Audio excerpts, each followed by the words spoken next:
when, to my surprise, something touched him. And it startled him a bit, and soon thereafter he sickened, and soon was in a very serious health condition with hepatitis, which nearly took his life.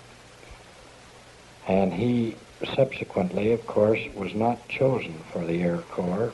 And this event the events that surround this circumstance was a great trial of faith to me also, because I had been forewarned of this thing, and I saw, as clearly as I can see anything, the events that led up to this astonishing experience. I knew that he would never enter the Air Corps. I knew that his life would be preserved. I knew that he would be able to go forth in life to achieve the happiness and success that he so much desired. And with this knowledge, I saw him sink lower and lower in health, and until his blood index went right off the chart. That they have a combination of blood tests establishes the blood index, and it was clear off the page. And the chief of staff at the hospital with 5 of his assistants took me one day to one side and says, "Why don't you give up? This boy can't live. And if at the wildest stretch of the imagination he does live, which we all have agreed he cannot possibly do, he would be a wheelchair patient the rest of his life. Everything that would be done for him you'd have to do. Now, is this what you want? 30% of normal is all that you could ever expect or hope." And I said, "No, this is not what I want. I want the boy well."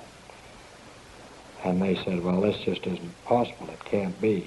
And I bore my testimony to them at the time, saying, do you tell me that the great Creator who made man and all things pertaining to him and breathed into him the breath of life and gave him stature and ability and health and strength, that if he and those that are associated with him, they can't fix this boy, you say? I declare to you that it is not a question of their ability to do so. The only question is, can we be heard? And if we are heard, will they do something about it? They saw that the case against me was hopeless, so they left.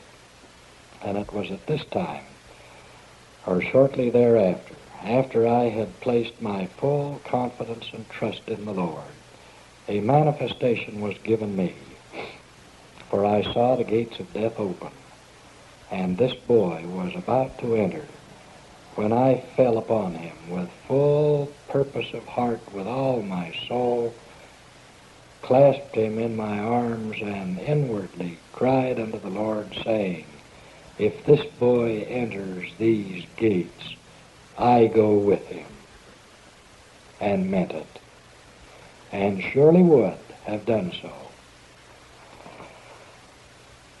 Almost immediately there stood at my side, I didn't ever see him, but I knew he was there, a person who had been dispatched from beyond the veil to dispose of this, I presume, troublesome thing to them, for I had made a great effort spiritually to reach the powers of heaven in his behalf.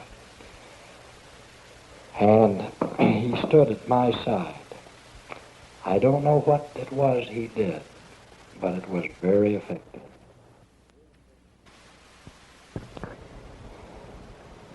During this time, I was aware that I was able to see slightly through the veil of this life into the spirit world, or realm of the spirit.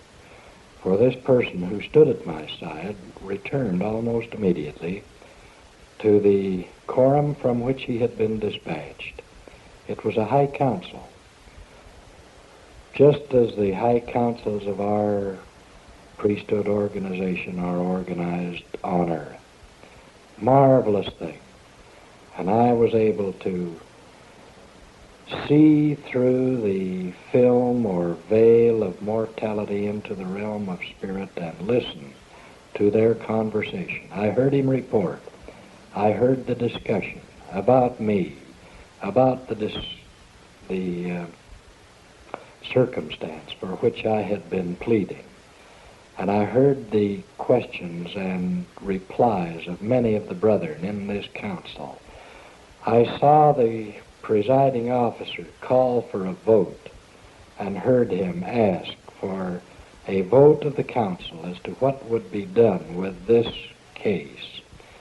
And to my astonishment and great relief, the vote was favorable in the affirmative to grant unto me the use of the powers of heaven to seal a blessing upon this boy that would restore his life, continue it in this life, and give him health and strength.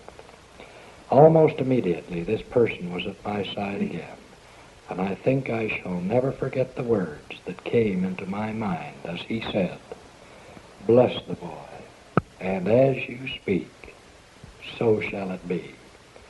This great instruction was a surprise to me, for I thought that this personage was going to do all the doing that was necessary to be done in behalf of Jerry, but he turned it entirely to me. I knew that this was proper and in order, for the brethren beyond the veil have respect and honor for the priesthood this side of the veil.